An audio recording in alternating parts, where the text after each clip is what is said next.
Do you want to figure out where the center of pressure is on your rocket?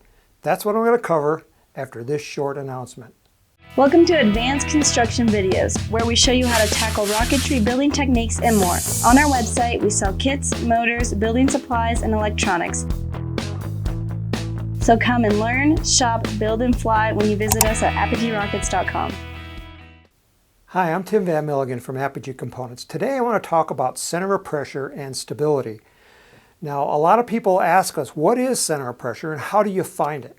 Well, first, let's discuss what is center of pressure, and we'll discuss it by explaining what is center of gravity. So gravity is one of the four forces that act on a rocket. The four forces are thrust, which is when the rocket motor burns and it pushes the rocket up in the air. The other one is gravity, which is trying to pull the rocket down. And the third and the fourth one are aerodynamic forces called lift and drag. Now these are forces. A force is simple. All it is a push or a pull. So there's a push or a pull acting on the rocket, and these are the four forces. Now the first one is gravity. So gravity is trying to pull it down, and I'm holding the rocket up against gravity. Now when I have the rocket balanced right at this point, this is called the center of gravity.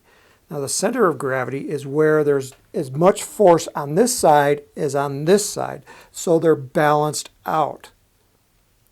So right now, this is my center of gravity, and it's really easy to find because you just balance it on your finger like I'm doing now.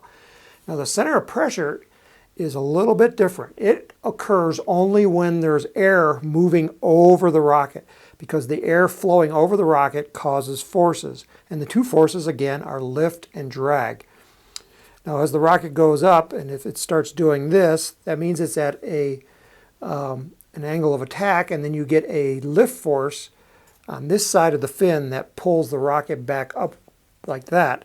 And there's also drag, kind of like gravity, trying to retard the force or the direction of motion of the rocket. Now, just like gravity, we want to find where all the aerodynamic forces balance on the rocket.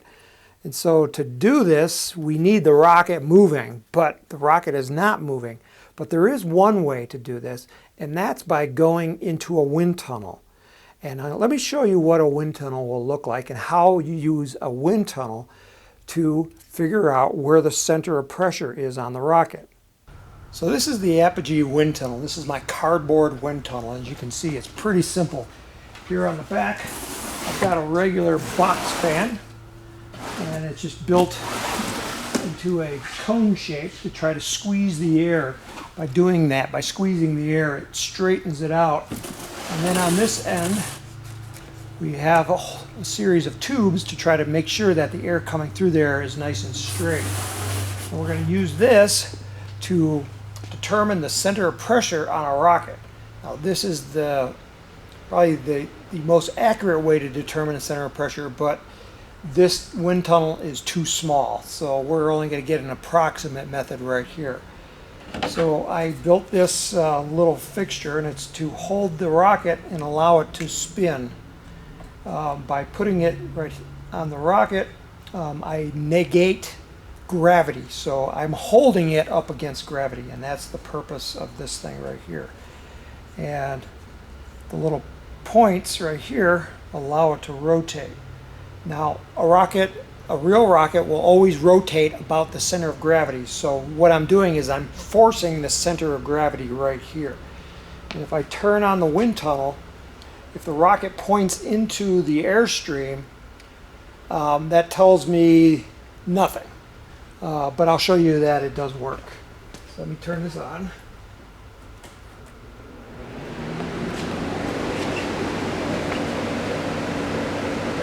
You can see now it's pointing into the wind.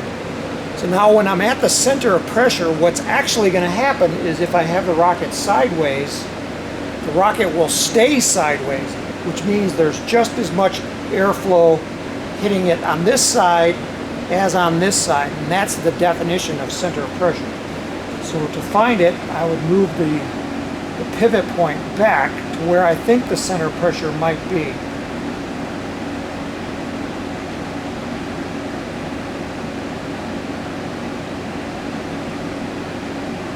So I think I need to go a little bit further forward right here. And this is hard to do because it's hard to get the pivot to hold it.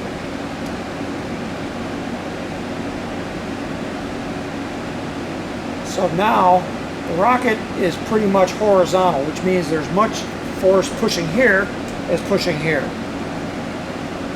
So that's how you would use a wind tunnel to find the center of pressure on your rocket. Now most people don't have a wind tunnel, so what are you going to do? Well, in the past there was two methods that people used to find the center of pressure. One of them was the string test. And in the string test what you do is you balance the rocket on a string. So you tie a string around the rocket right at the center of gravity. And then you take that string and you spin the rocket around your head and you try to make the rocket go forward.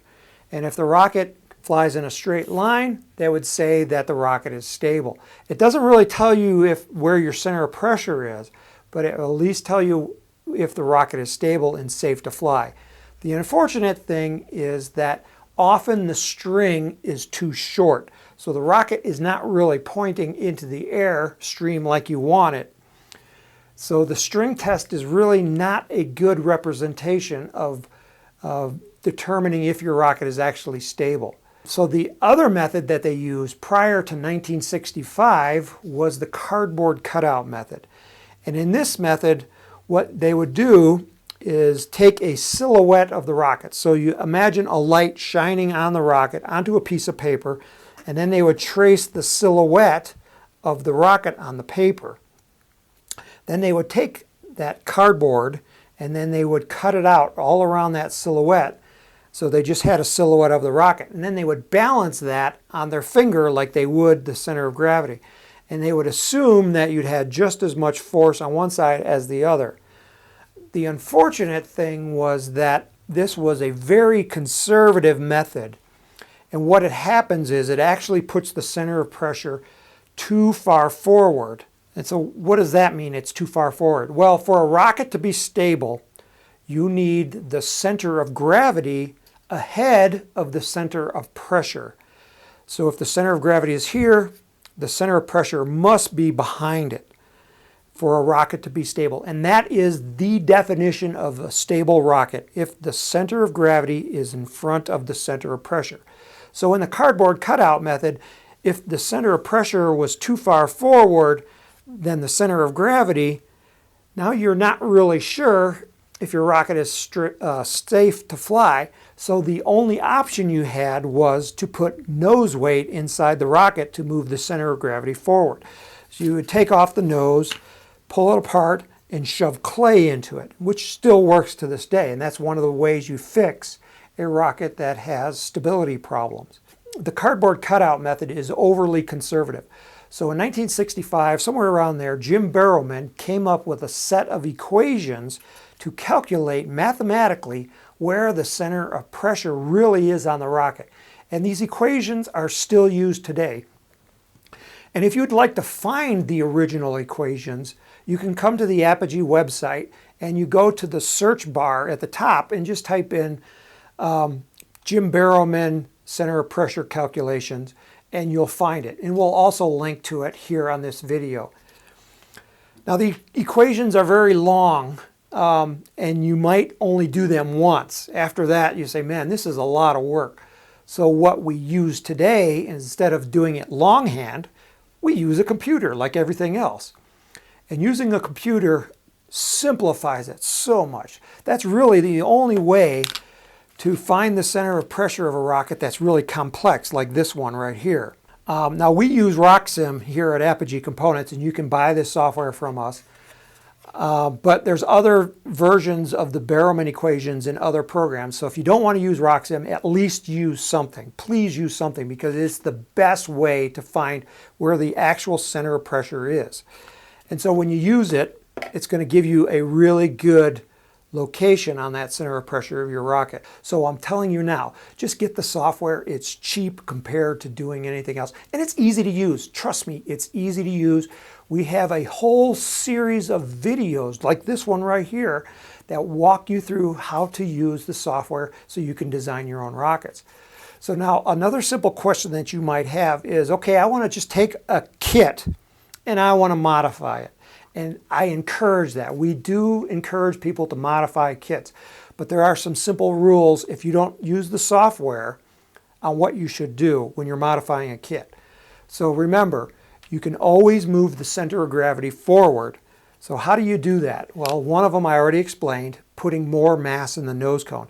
But I don't really like putting a lot of weight in the nose cone because it makes the rocket fly lower and slower, and that opens up other problem. So one of the best ways to do it, if you're going to modify a kit, one of the first things that you can do is extend the length of the rocket by putting a payload tube on the end.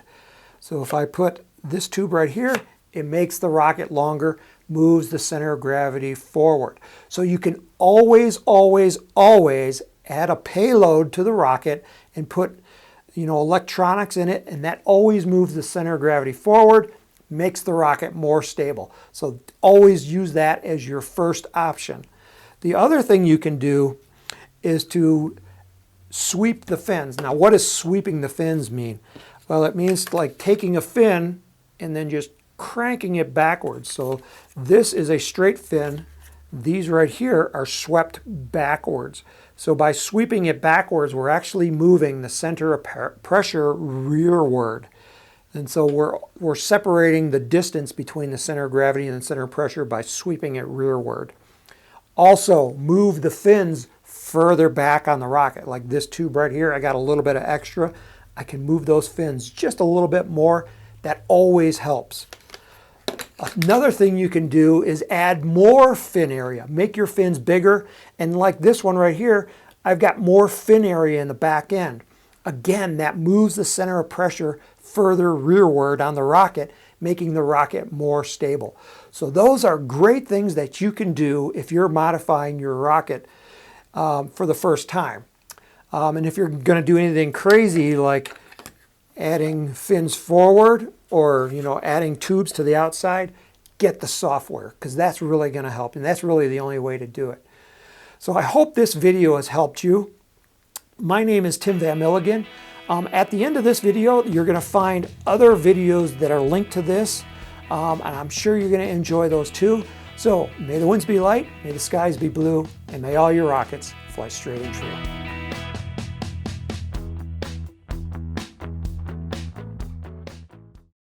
How was that, Ashley? It's pretty boring. Pretty boring? Kind of She weird. says my videos are boring.